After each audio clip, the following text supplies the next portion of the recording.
What's up, Lil Jon? Yeah! What's What's up? happening? What's happening? What? It's good What? to see you with this tea. You know, I was wondering what the King of Crunk does to tea your thing or just for the vocals? I do a little tea every day. I do this blend of sea moss, ginseng, ginger tea every day. Nice. That's So, good Lil stuff. Jon, as you're doing that, the good thing about us is that since the quarantine, we're doing our radio shows from home. So you're drinking tea. I have a red cup. This is a little vodka, ginger, and that's it. All right, vodka and You mean ginger. ginger ale, motherfucker? Yeah. Ginger.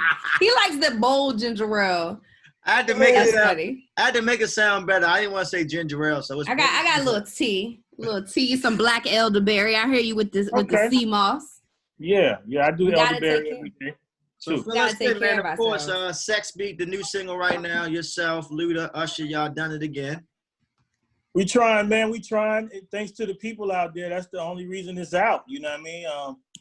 It came off of the battle. I played it in the battle, and people responded immediately saying how much they love it. They couldn't believe we've been sitting on it for 2 years. Yep, I was We there. actually 3 years. The song is 3 years old. So Oh wow. yeah, we sitting on it for 3 years, and then the people responded, and I've never gotten a deal of that kind done so quickly. We had the contract signed by Wednesday. Wow. I played it Saturday on the battle. It was getting mixed. We started mixing this Sunday. It was finished by Tuesday, mixed and mastered, and contract, like I said, was done and turned in Wednesday, and we were out by Friday. So That's crazy. I was right there in the comments too. It was epic. So I definitely want to say thank you for even participating in versus. You and T-Pain's versus is still like one of the top, definitely in the top two that's happened so far. Don't be modest. Top one? One of the best battles so far. No, because the energy was matching. Like the sound was good. First of all, I mean, you know, it's crazy. After every versus, I get tweets. I get tagged in tweets. Pain gets tagged in tweets, or people like hit us directly like, yo, I don't care what they say, y'all still had the best one. Boom, Yeah. boom, boom, boom. So, I mean, we just went into it, you know, just wanted to have some fun. We friends. We both alcoholics. So and we both silly as hell. So that's what we did. We just was ourselves, and people appreciated it and loved it. And thank you guys, you know, everybody out there for making it one of the best, you know what I mean, by just giving us good energy too, good feedback. I'm gonna tell you, You Lil guys Jon, what I definitely love set the bar. most about y'all versus battle is that y'all really show your range, meaning that Lil Jon can go from bia to shots to okay to Usher, yeah, like all in the same night as a DJ. Like your range is crazy. Like how is that? Like how is that making a song that's completely top 40, then you come back to Crunk? Well, I mean, I guess for me throughout my career, I just always never wanted to be put in the box. Like I feel like I can do a fucking milk commercial and make that shit jamming like a motherfucker. Like you can put me on anything and I can make it hot. And, you know, I'm not just, you know, a lot of urban artists, they're scared to venture out and do other things. So I always have been that, you know, and I think that was just from my upbringing, just being brought up differently and being into different things like skateboarding and shit when I was young. So all of that gave me a diverse mentality of how I just look at life. So, yeah, I can literally do everything. And in the battle, like, I think that's what made me kind of edge Pain out a little bit is because, like, I played so much different types of shit that night. I mean, you know, people heard, like, the Cableton Tour record. Hold on. I'm going to cut you off. Lil Jon. I'm a DJ.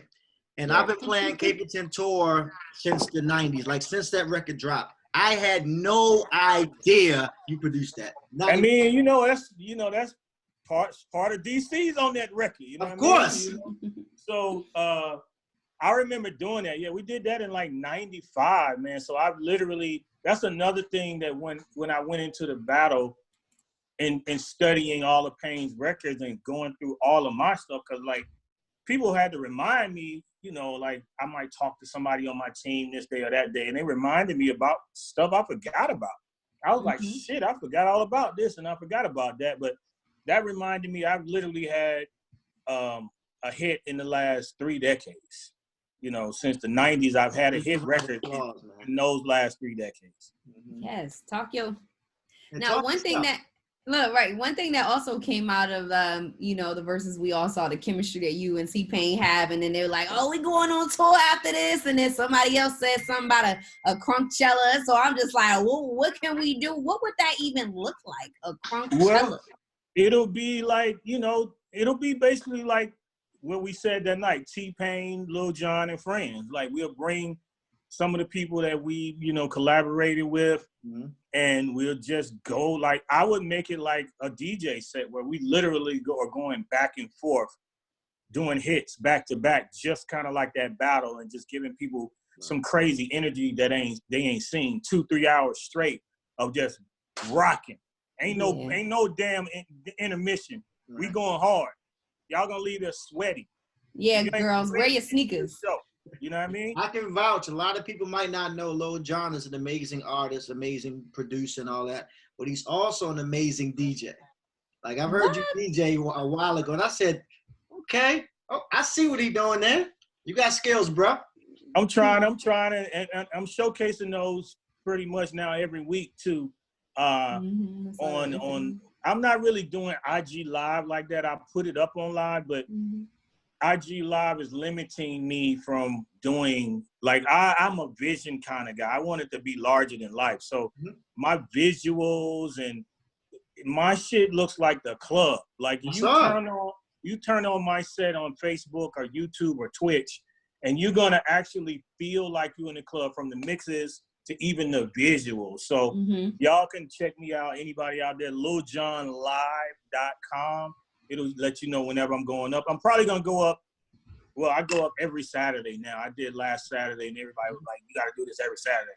So they just announced on Versus for this Saturday is Bounty Killer versus Beanie Man. Yes, we are so excited about that. Blup. So I'm gonna probably go up about 11 o'clock. That's at 8, so I go up at 11 o'clock this Saturday. I don't know what I'm doing. I might do a dance hall set. I might do, you know, more vibes going. Southern rap. Yeah. I don't know what I'm gonna do yet. We'll see. Gotcha. Of course, you are if you're just tuning into the show, we're talking to Lil Jon. You are the founder of crunk music. Like, did you have any idea when you first made your first, like, couple songs with the East Side Boys that you would have this whole new genre and this new art form of music? No, like, when we did the first song, Who You With, like, that just came from, we were in the club one day and we were chanting this fucking chanting Who You With, like, who you with, crunk, who you with. We started chanting it, and we had like a crew of maybe 10 people with us, and they started chanting it with us, and then the whole club started chanting, and I was like, man, we need to make a record with that shit. So I knew somebody that had a label. I was like, yo, can we get in the studio? Let's do something and put this shit out. We did the song, put it out, and it became the anthem for Freaknik. So literally the first song I went in the studio for as an artist was a hit. So it was on from there, and like, we just wanted to make one song, but the song took off, so we had to do an album, and then we just kept coming back, and yeah, it evolved into us saying, okay, we're not rappers. We don't have a book of rhymes. We just make songs to make people crunk. What we gonna do? We gonna call ourselves crunk artists. We do crunk music. So that's how it just came, because it just evolved from just that first song of us getting people crunk in the club, and it just went from there. One of my favorite songs, rest in peace to Big Cat. Because Bia featured him was definitely, as a DJ. I remember, like, certain clubs telling me that I couldn't play that record. Yeah. Because it will always start a fight between Bia and I Don't Give a Fuck. Like, Bia definitely starts a fight. There's a club on it, like, I don't want you playing that record quick, because every time you play that Bia, cut it off. Security in the club, man, fuck them niggas. Like, whoa. I got banned in a lot of clubs around the U.S., like, for real, people definitely told people, don't play that Lil Jon shit. Like, don't play that in here. No, don't bring that in here. It's crazy. So Lil Jon and the East Side Boys, you guys went on to make your own genre, own sound, and you also went on to do a lot of amazing other things. And I don't know if this is on the flip side or random, but I know often we all can relate to looking at the news, looking at politics, looking at this guy, 45, and shaking our heads sometimes at tweets, shaking our heads at whatever he talk about, taking disinfectant. And you actually got a chance to, taking it back to The Apprentice. So do you ever shake your head at anything that you see or hear from him, or was it something where because you kind of worked with him, you're like, yo, that don't surprise me? Well, I didn't see any crazy stuff when I was around him. He was always cool to me. He gave me a lot of respect. Even on the last episode, he gave me more money for my charity. But in hindsight, looking now, he was kind of sheltered from us. Like we didn't have that much time with him. And seeing how they handled him in a certain way, I can see now where some of what we see happens. Like, you know, he has a certain way of moving and talking and doing things. And I can see that now from back then. It wasn't what all of this stuff that's going on now, but I can see that. Like, if I may have been around him more, I might have seen him not really give a shit. You know what I mean? I believe that to your face, he would show you the utmost respect. You know, I've seen a lot of other people say the same thing, like, good with me, you know, to my face. But yeah, that makes sense. Lil Jon, have you actually talked to like Trump since he became president? Oh no. Say hell to the no. Say hell to the no. No. Because if I did need him, I could probably get in touch with him. Yeah, like, he would probably do it. He would probably do it for his African American friend. Yeah. He would say, I'm not racist. I'm not racist. Lil Jon's my friend. I mean, I don't be a beer. I'm friends with Lil Jon. I don't give a what as well. I don't give a what. Most for me, I know Lil Jon. No, but thank you so much. Lil Jon, man, you're definitely, man, and me and Diva tell you, we try our best not to use the word legendary loosely. Because I feel like a lot of people, like, it's easy. If you've been around for a while, if you're old, it's legendary. But, like, the fact that you've created a form of music and you went from having this crunk music, the fact that you produced Capleton Tour still got me bugging out. Like, I'm on cloud nine as a DJ. But going from Capleton Tour to Be a Beer to Lovers and Friends to Shots to all the records you got with Pitbull to, like, the fact that you've crossed so many barriers and so many genres and generations, you have definitely earned the right to be called legendary, man. So I want to give you your roses right here with Quick and Diva, because as a DJ, I look up to a person that makes music for DJs to actually make people dance. And I think over the years we got. It's funny. I say that exact quote. Right. I say I make music for DJs that makes people dance. That DJs enjoy playing because it's gonna have the dance floor popping. So that's crazy that you say that. No, and thank you for that. But I mean, I feel like it's so much more for me to do. Like what? I mean, I look at like Clive Davis. His son is like one of my really good friends. And we were talking one day and I was like, I want to be like your dad, because like Clive in his 50s is when he really made the major impact. He did all of this stuff up till then, but after 50 is when he really went and made a shit ton of money, and it went really, really crazy. So I just feel like it's just so much more. I have so much to give, so much more to give, because I'm back doing this production. You know, I produce Sex Beat. We're working on the album. You know, we got a bunch of songs in the can. And I'm just, you know, producing for other artists, just working, trying to get these beats out. So do you mean Usher, John, and Luda doing it again? Yeah, we got a couple of songs. We got a nice amount of songs in the can. We'll see what happens. EP. Come on. The sex, that's what I've been trying to get Usher to do for like 3 years. I'm like, yo, just do an EP, give people some good music, get our asses on the road. We go do a tour. I mean, can you imagine Usher, John, and Luda tour? Like that's 3 hours also non-stop. Yes. Do y'all need a DJ and an MC for that tour? Yeah, the answer is yeah. Hey, speaking of Sex Beat, we have the video coming in about 10 days. We shot the video. We all did it from our respective locations.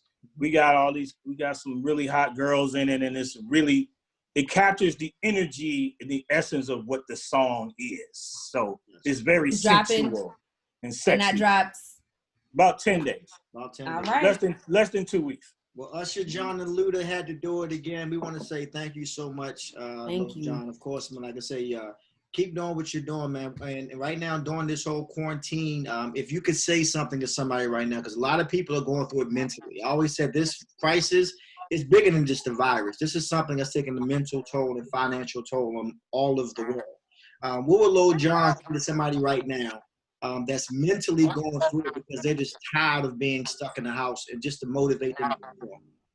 Well, I think people that are getting frustrated don't realize there's so much for them to do. Like, I literally have not had time to not do shit.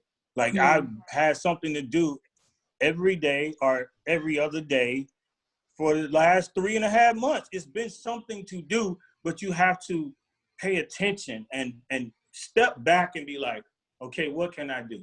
You know what? I always said I want to learn Spanish. Let me start reading this, reading Spanish. Let me read some books. I got a stack of books I had for 4 years. I never read these books. I needed to clean my attic. That's real. It's always I need to call my grandmother and talk to my grandmother for more than 5 minutes. I need to go, call my brother. I need to fucking tell this person I love them. My ex that we had troubles with, but I still have love for, I need to call them and squash that. It's so much we can do, but we have to stop being worried about what's right in front of us. Step back, detox, mentally detox, physically detox, and even exercise a little bit, because exercise gets the positive endorphins going, makes you feel good, physically and mentally. Do all of that, and then you can be like, you know what? It's not so bad. I'm gonna be all right. That's another thing. Have faith in yourself, because we as a people are resilient, and we gonna always get through it. Look at what's going on right now with the fucking internet. Black music. My homeboy DJ Mars has a T-shirt it says "Black music saved the internet," and that's exactly what happened, because between D-Nice, Tory Lanez, Swiss and Timbaland with the verses. What else is as big as that? Urban music is turning this shit out. So all of that, so be positive, sit back. Like I said, we all need to detox. This is a great time for detox. The earth is doing that. The earth is cleansing. The earth is healing. That's what we all need to do. Step back, take a break, breathe, go enjoy some fucking nature, walk outside. I love it. People don't realize how good fresh air, sunlight, vitamin D, yes. positivity. Like, this is our time to reconnect, so disconnect and then reconnect again. So that is a vitamin of the day right there. That's it. Take a shot. Let's take a shot to that. Drink your tea to that. All right. Drink your tea to that. You gotta get on the loose leaf teas. No teas in the bag. The loose leaf. The loose leaf? Loose leaf teas. It's okay. fresher.